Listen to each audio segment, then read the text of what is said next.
po mga kaibigan. Magandang gabi po sa inyong lahat. So, meron po tayong natanggap na panel gauge. No? Ito po ay panel gauge po ng Fortuner. So, blackout po siya. Shoutout po kay Boss Caprice Virgo. So, taga ano po siya? Taga Bacoor. So, pinalalabog niya lang po ito para ma-repair po natin. Okay. Sa mga taga Bacoor, maraming salamat po doon sa mga naservisan po na at doon sa mga magpapaservice pa po. Salamat po sa inyong tiwala. So ito po no, Fortuner po siya. So blackout po ito. So papatan po natin ang mga piyesa para mabuhay ulit siya, gumana ulit. And at the same time, papatan na rin po natin ng LED para at least talagang bagong-bago na po siya lahat. So try po natin siya i-power up para malaman natin kung blackout po talaga. Okay. Kasi makikita naman po ito ka tines po natin. Okay. Ayan, supplyan lang po natin ito. Okay. 1, 2, 3. Okay. Yan, blackout na. Walang, ayun, meron lang isang nailaw yung apps, yung ABS. Okay, ABS lang po. Then the rest, wala na po. So yan, confirm po na blackout po yung ating gauge nyo. So yan. Then, try po nating buksan. So madali lang naman buksan to mga kaibigan. Doon sa mga nagnanais mag-try mag-DIY. So pwede nyo pong gawin to, pero kailangan doble ingat kasi pagka nasira po ito, ang mahal po ng gauge, nasa 20,000 po yung isa niyan. At yung second hand, mga nasa 15. So ito mga naka-clip lang po siya, no? Tatanggalin nyo lang po yung clip. Pero kung maglilinis kayo, okay lang, wala problema po yan. Yun lang, pag nag-repair lang po, medyo talagang kailangan expert po talaga or kabisado. Kasi pag nasunog po yan, wala na po talaga. Palit bago na po siya. May mga ganong cases po na rin akong nagawa. Okay, yan. Kasi kaya natin tinanggal yan para matanggal natin yung board. Okay, so dun, yan. Yung una, yung mismo pinaka-cover niya. Pangalawa, yung secondary cover niya. Yan. Puro naka-clip lang po yan. Kaya walang problema.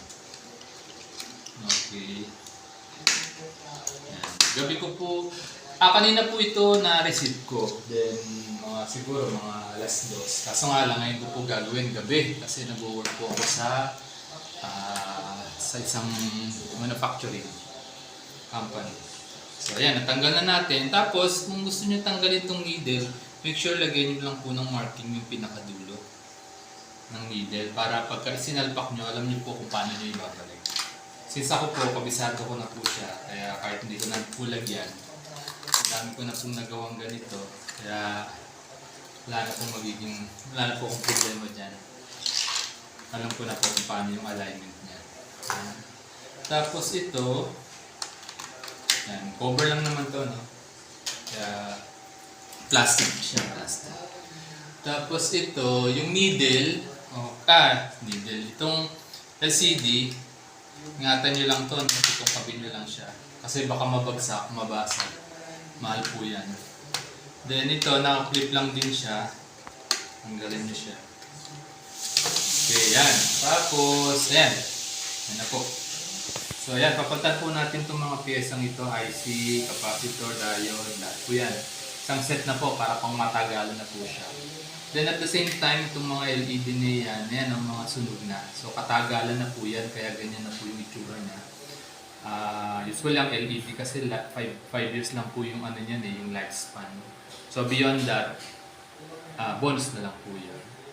So yan, then meron pong recommended na color combination yung ating customer na pinapili ko at maganda naman po yung napili niya. Mamaya po, after kong magawa, after kong mapalitan ng mga piyesa at gumana, papakita ko po sa inyo. So, after 1 hour, balikan ko po kayo. I-repair ko po muna ito. Okay na po ito mga kaibigan. So, nagawa na po natin. napalitan na po natin ng LED. Then at the same time, napalitan na po natin ng mga pyesa. Okay, ito po yung mga tinanggal natin. Ibibigay po natin ito sa customer. Okay. Yan, lahat po yan.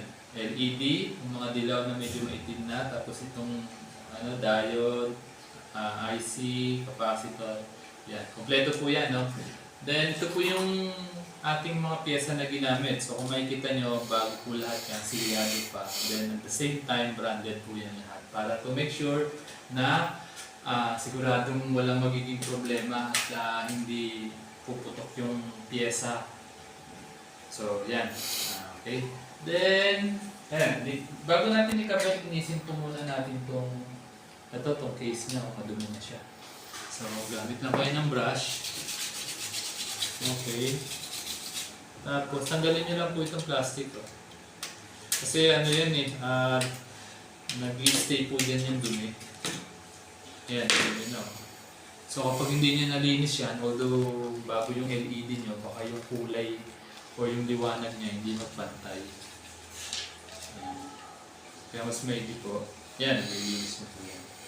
Tapos niya, pwede nyo na itong ikabit to, no? Ito, disalpak lang naman to, gaya kung paano nyo po tinanggal kanina, ganun din nyo po ikakabit. Okay, so wala pong problema yan pagka ikinabit nyo. Kaso, kailangan nyo lang po na medyo maingat lang din po. Okay, kasi baka mamaya biglain ninyo yung pagsalpak. May mga piyesa na mag-crack. So, mahirapan po kayo niyan. Okay, then after nyan, ikabit nyo na po itong hindi pa natin napapailaw, napapagana. Yan. Bago natin ikabit, paganahin muna natin. Power up na natin pala. So at least hindi pa natin ikakabit yung cover. So meron yung dalawang ilaw dito. Hindi ko na tinanggal to kasi hindi naman siya nadudumihan. Ito na lang. 1, 2, 3. Yan, umilaw na oh. Liwanag na. So, kompleto po lahat yan. No? Yan. Kanina wala talaga, blackout talaga yan. Tapos, yan. Saka natin ikabit ito. Pinaka-cover. Kasi sa sobrang liwanag niya, kailangan talaga magkaroon ng ganitong plastic. Dami kasi ng LED. Okay. Yan. Tapos, itong LCD, ingatan nyo lang po ito, no? Baka kasi mabagsak o mag-crack. So medyo mahirap pong manap dito. Okay. Kasi lalo na pag na-bend po yung pin, nabali. Okay. Then itong may kulay po tayo nilagay dito. Ayan, ganda. May kitap nyo po yan kapag natapos na. Pagpapailawin na po natin itong gauge. Kabit po na natin yan. Yan. Tapos, inisin nyo muna bago nyo ikabit yung needle. Para yung mga alikabok matanggal. Para hindi siya magipit yung mga needle.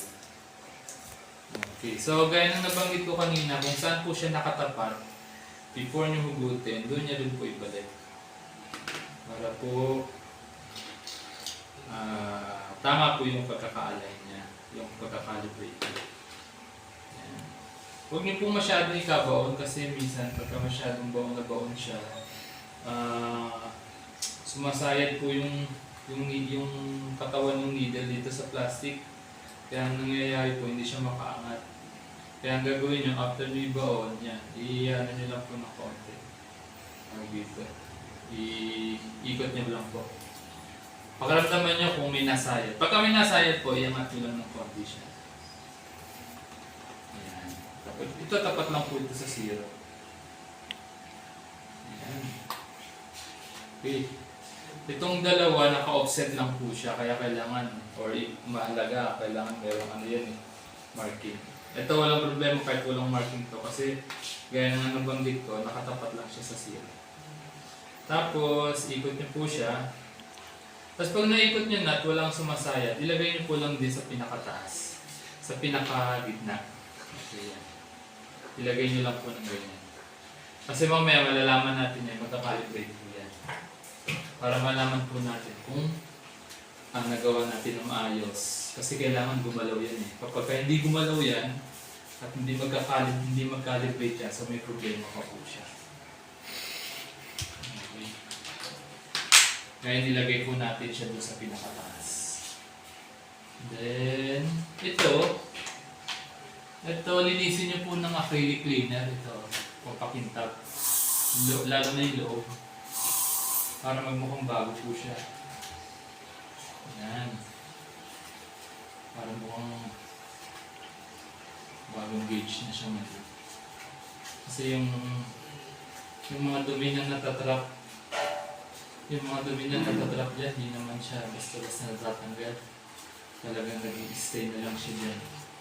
Total kasi tinanggal niya na rin lang naman, linisin niya na po. Okay. Yan. Okay. Yan. Yan na. Itab. Okay, yan. Yun. Yun. Sakto. Tapos yan, power up na po natin. Tingnan nyo mga kaibigan ha. So dapat yung needle, kapag tama ang pagkaka-repair natin, bababa dapat po siya. Okay. Magka-calibrate siya. Magbaback to original setting dun sa 0. Okay, tingnan nyo ha. 1, 2, pati po yung kulay na inilagay natin. 1, 2, 3. Yun. Yan, sa taas, bababa po yan. Yun, bumaba na oh. Ayan, ang ganda ng kulay. Pati yung LED, bagong palit na po siya. Ayan, ang ganda. May touch ng blue. Parang Hilux, yung bagong modelo ng Hilux.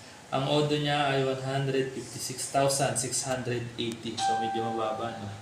Ganda na ng kulay ng LED niya, oh. Ano na kasi to, parang daylight color siya.